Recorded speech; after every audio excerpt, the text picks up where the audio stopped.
नमस्कार साथियों, स्वागत है आप लोगों का इस प्लेटफॉर्म के स्टूडेंट एग्जाम चैनल पर। साथियों, आज के सेशन में हम यूपीएससी, यूपीपीएससी, बीपीएससी एवं विभिन्न प्रतियोगी परीक्षाओं में पूछे जाने वाले महत्वपूर्ण मॉडर्न हिस्ट्री के प्रश्नों को देखेंगे और उनका विश्लेषण करेंगे। दोस्तों, आज का हमारा जो मुख्य टॉपिक होगा वो भारत में यूरोपियों के आगमन पर होगा। ठीक है, उनसे बनने वाले प्रश्नों को देखेंगे दोस्तों, उनका विश्लेषण करेंगे।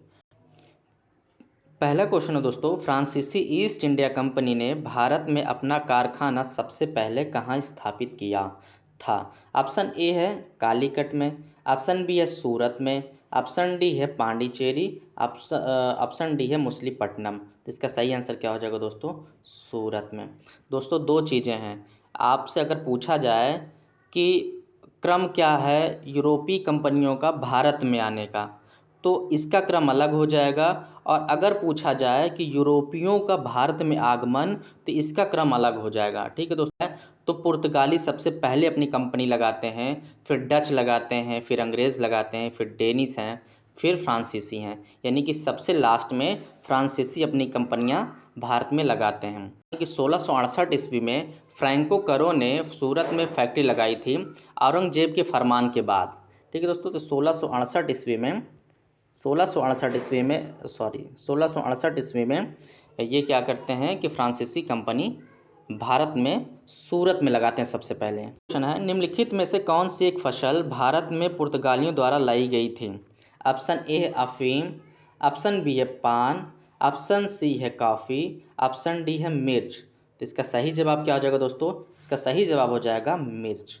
भारत में अगर पुर्तगालियों की देन की बात करें तो 1605 ईस्वी में ये यहाँ पास तंबाकू भारत में आती है पुर्तगालियों के द्वारा। और जैसे कि जहाज निर्माण है, प्रिंटिंग प्रेस की शुरुआत है, मिर्च की फसल है, ये पुर्तगालियों की ही देन है। ठीक है दोस्तों, 1556 ईस्वी में गोवा में पहली बार प्रिंटिंग प्रेस खोलते हैं। ठीक है, और ये जो है 1499 या 1500 के आसपास जो है मिर्च की फसल जो है भारत में ये लाते हैं। ठीक है दोस्तों, तो इसका सही आंसर क्या हो जाएगा? मिर्च। निम्नलिखित में से कौन ब्रिटिश पूर्व काल में अपने व्यापारी पोत सूरत बंदरगाह में नहीं लाए थे?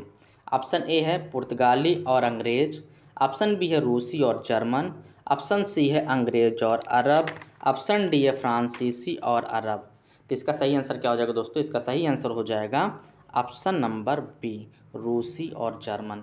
रूसी और जर्मन जो है सूरत बंदरगाह पर अपना पोत नहीं लाते हैं। अगर बात करें कि ब्रिटिशों के काल के पहले जो है हिंद महासागर में किसका एकाधिकार था, तो अरब वासियों का था। यानी अरब व्यापारियों का जो है हिंद महासागर पर एकाधिकार था, यानी मोनोपॉली थी।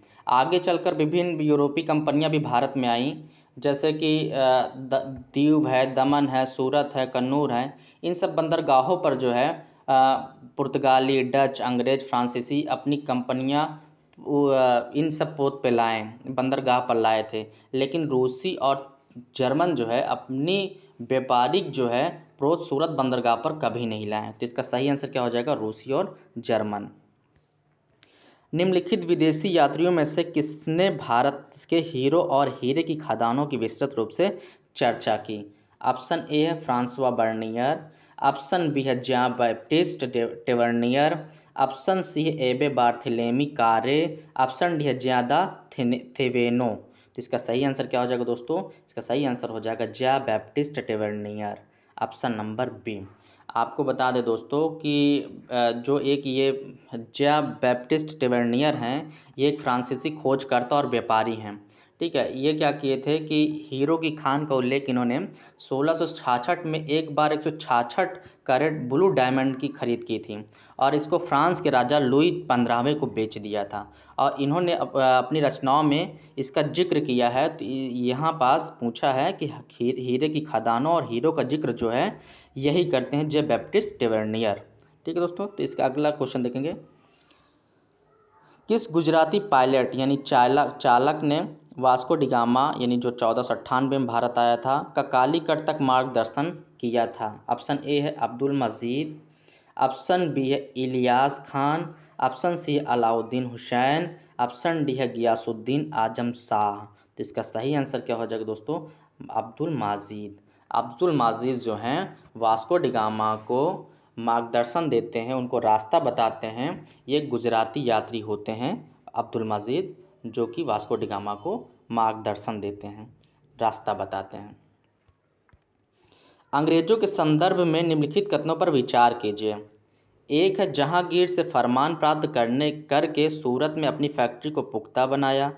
2 है, फारसी फौज की सहायता से हारमूज पर कब्जा कर लिया था। आपको बताना है कौन से सही हैं। ऑप्शन ए है केवल 1, ऑप्शन बी है केवल 2, ऑप्शन सी है 1 और 2 दोनों, ऑप्शन डी है ना तो 1 ना तो 2 ही। तो इसका सही आंसर क्या हो जाएगा दोस्तों? ऑप्शन नंबर सी, यानी कि 1 और दोनों। जहांगीर जो है, जहांगीर के फरमान के बाद जो है सूरत में फैक्ट्री को ये पुख्ता बनाते हैं। जहांगीर ने 1618 में इजाज़त दी थी। उसके बाद जो है ये क्या करते हैं, सूरत में अपनी फैक्ट्री को स्थायी बना लेते हैं। ठीक है दोस्तों। और फारसी की बात करें, फारसी फौज की सहायता से हारमूज पर कब्जा की बात करें तो 1622 ईस्वी में अंग्रेज़ों ने फारसी फौज की मदद से ही हारमूज पर कब्जा कर लिया था, जो कि पहले किसके कब्जे में थी? पुर्तगालियों के कब्जे में थी। बाद में इन्होंने अपने कब्जे में ले लिया था। अंग्रेज व्यापारियों के संदर्भ में निम्नलिखित कथनों पर विचार कीजिए। 1 है, इन्होंने मछलीपट्टनम के बाद फोर्ट सेंट जॉर्ज को व्यापार का मुख्य केंद्र बनाया था। 2 है, इन्होंने गुजरात से लेकर हुगली तक तथा मछलीपट्टनम से लेकर सिंधु नदी तक व्यापारिक वर्चस्व बनाए रखा था। सही कौन है, कोर्ट में आपको जवाब देना है। ऑप्शन ए है केवल 1, ऑप्शन बी है केवल 2, ऑप्शन सी है 1 और 2 दोनों, ऑप्शन डी है ना तो 1 ना तो 2 ही।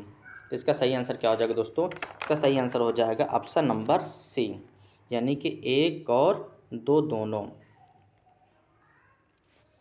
आपको बता दें कि अंग्रेज सर्वप्रथम नील का निर्यात जो है गुजरात से और कपड़े का निर्यात कोरोमंडल से करते रहे हैं। इन्होंने मछलीपट्टनम, जो कि आंध्र प्रदेश में है, इसे केंद्र बनाया था।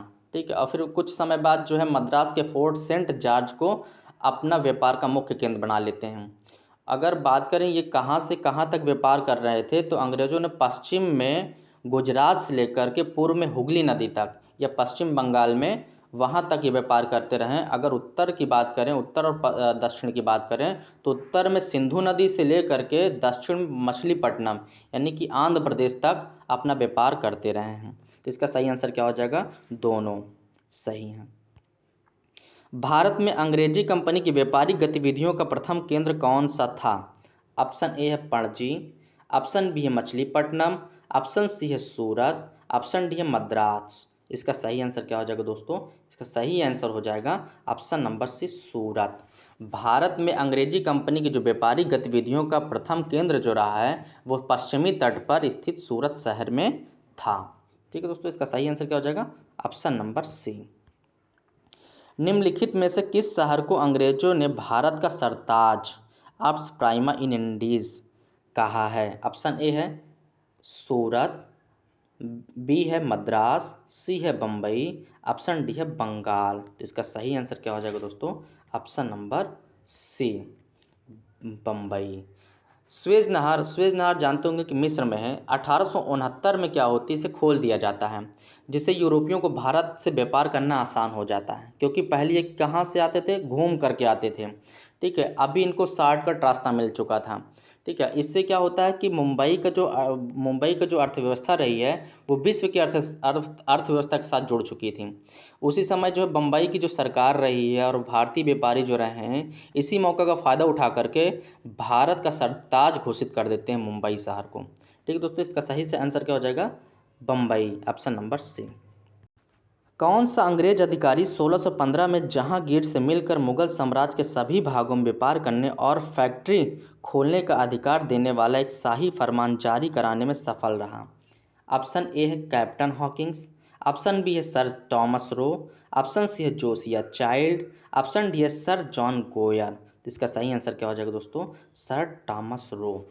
अंग्रेजों ने 1599 में एक कंपनी बनाई थी जो कि पूर्व के देशों के लिए व्यापार करने के लिए बनाई थी, जिसका नाम क्या रखा था इन्होंने? Merchant adventures. ठीक है दोस्तों, इसका ही नाम बाद में ईस्ट इंडिया कंपनी पड़ता है। कंपनी के जो कैप्टन होते हैं हॉकिंस को जहांगीर के दरबार में शाही आज्ञा लेने के लिए भेजा गया था और इसने इजाज़त लेकर पश्चिमी तट पर कई कंपनियां फैक्ट्रियां खोली थीं। ठीक है, लेकिन इससे संतुष्ट तो नहीं हुए ये लोग। 1615 में सर टॉमस रो जो है मुगल दरबार में गए और उनसे जो है इजाज़त ली। तो उसके फरमान के बाद जो है इन्होंने मुगल साम्राज्य के जितने भी भाग थे उसमें फैक्ट्रियां खोलने की इजाज़त ले ली थी। ठीक है, तो सर टॉमस रो जो है इसका सही आंसर हो जाएगा। भारत में ब्रिटिश राजनीतिक सत्ता का आरंभ किस युद्ध से माना जाता है? ऑप्शन ए है बक्सर के युद्ध, ऑप्शन बी है प्लासी के युद्ध, ऑप्शन सी है पानीपत की तीसरी लड़ाई से, ऑप्शन डी है अंबूर के युद्ध से। तो इसका सही आंसर क्या हो जाएगा दोस्तों? ऑप्शन नंबर बी, प्लासी के युद्ध से। भारत में ब्रिटिश राजनीतिक सत्ता का आरंभ जो है 1757 के प्लासी युद्ध से माना जाता है, क्योंकि इस युद्ध में ईस्ट इंडिया कंपनी की सेना ने बंगाल के नवाब सिराजुद्दीन दौला को क्या किया था? हरा दिया था और अपनी सत्ता कायम कर ली थी। तो इसका सही आंसर क्या हो जाएगा? प्लासी के युद्ध से। 1717 में मुगल सम्राट द्वारा ब्रिटिश ईस्ट इंडिया कंपनी को दिए गए शाही फरमान से कौन से अधिकार प्राप्त हुए? ऑप्शन है, एक है कंपनी को बिना कर चुकाए बंगाल से अपने सामान के आयात निर्यात की छूट प्राप्त हो गई। दो है भारतीय व्यापारियों एवं कंपनी के कर्मचारियों के निजी व्यापार के लिए कर की दर एक समान थी। तीसरा है कलकत्ता से होने वाले व्यापार पर कर वसूलने का एक अधिकार कंपनी को प्राप्त हो गया था। तो इसका सही आंसर क्या हो जाएगा दोस्तों? ऑप्शन नंबर डी, उपयुक्त सभी, यानी कि 1, 2, 3। 1717 के मुगल फरमान के बाद जो है कंपनी बिना कर चुकाए बंगाल से सामानों का आयात और निर्यात करने की आज़ादी मिली थी और सामानों की आवाजाही पर पास या दस्तक जारी करने का भी अधिकार इन्होंने ले लिया था। कंपनी के कर्मचारियों को भी निजी व्यापार करने की छूट मिल चुकी थी। हालांकि ये बात तो सही है कि इनको सुरक्षा का वादा नहीं किया गया था, इनको भी वही कर देना पड़ता था जो भारतीय व्यापारी को देना पड़ता था। तो इसमें जो है कलकत्ता से होने वाले व्यापार कर जो वसूलने का अधिकार भी कंपनी को मिल चुका था। तो इस तरह से इसका सही आंसर हो जाएगा तीनों। भारत में फ्रांसीसी महत्वाकांक्षाओं के अंत का निर्णायक कारण क्या था? ऑप्शन ए है ब्राज़ील की खोज के बाद उसके प्रति अभिरुचि उत्पन्न होना, बी है व्यापार में भारी घाटा, ऑप्शन सी है वांडीवास के युद्ध में निर्णायक पराजय, ऑप्शन डी है डुप्ले की विस्तारवादी योजनाओं द्वारा सक्रिय हस्तक्षेप। तो इसका सही आंसर क्या हो जाएगा? वांडीवास के युद्ध में निर्णायक पराजय के बाद। ठीक है दोस्तों, तो आपको बता दें जैसे कि वांडीवास का युद्ध, वांडीवास जानते होंगे तमिलनाडु में है। इसका जो है 1760 में ये युद्ध होता है। ये ब्रिटिश तथा फ्रांसीसी सेनाओं के बीच होता है। यह एक निर्णायक युद्ध होता है। फ्रांसीसियों की इसमें हार हो जाती है। इससे भारत में फ्रांसीसियों की कमर टूट जाती है और इनकी महत्वाकांक्षाओं का क्या हो जाता है? अंत हो जाता है। इस तरह से वांडीवास के युद्ध के बाद जो है फ्रांसीसियों की महत्वाकांक्षाओं का क्या हो जाता है? अंत हो जाता है। निम्नलिखित कथनों पर विचार कीजिए। एक है बक्सर की लड़ाई ने अंग्रेजों को भारत में अपना राज्य स्थापित करने की कुंजी प्रदान की। दो है 1765 में हुई इलाहाबाद की संधि ने ब्रिटिश को बंगाल में अपना राज्य स्थापित करने में मदद की। तो इसका सही आंसर क्या हो जाएगा? इसका सही आंसर हो जाएगा ऑप्शन नंबर बी, 1 और 2। आपको बताएं कि अक्टूबर 1764 में बक्सर का युद्ध होता है। 1764 में क्या होता है?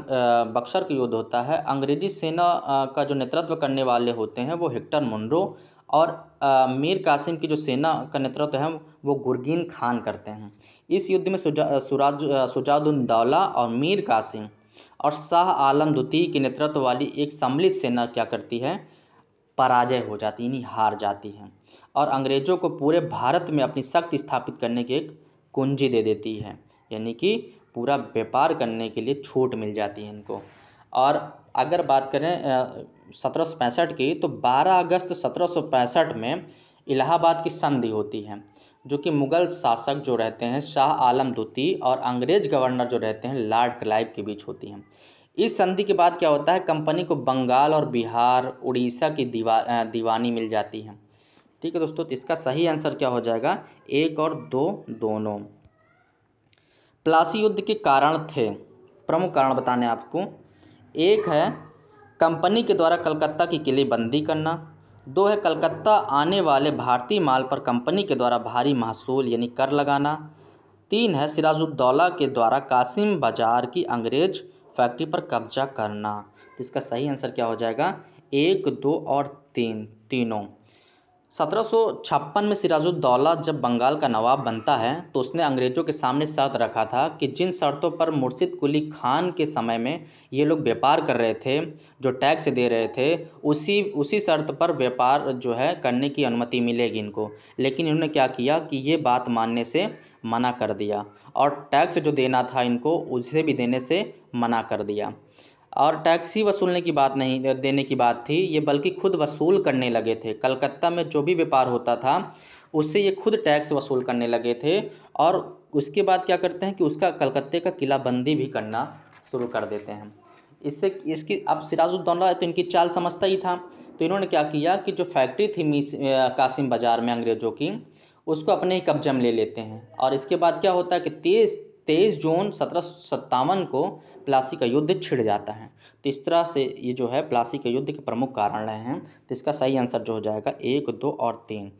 आई होप आपको ये वीडियो पसंद आई होगी। साथियों, अगर यह सेशन आप लोगों को पसंद आता है तो चैनल को लाइक करें, सब्सक्राइब करें एवं बेल आइकन को प्रेस करें, जिससे आने वाली हर एक अपडेट आपको मिलती रहे। धन्यवाद साथियों।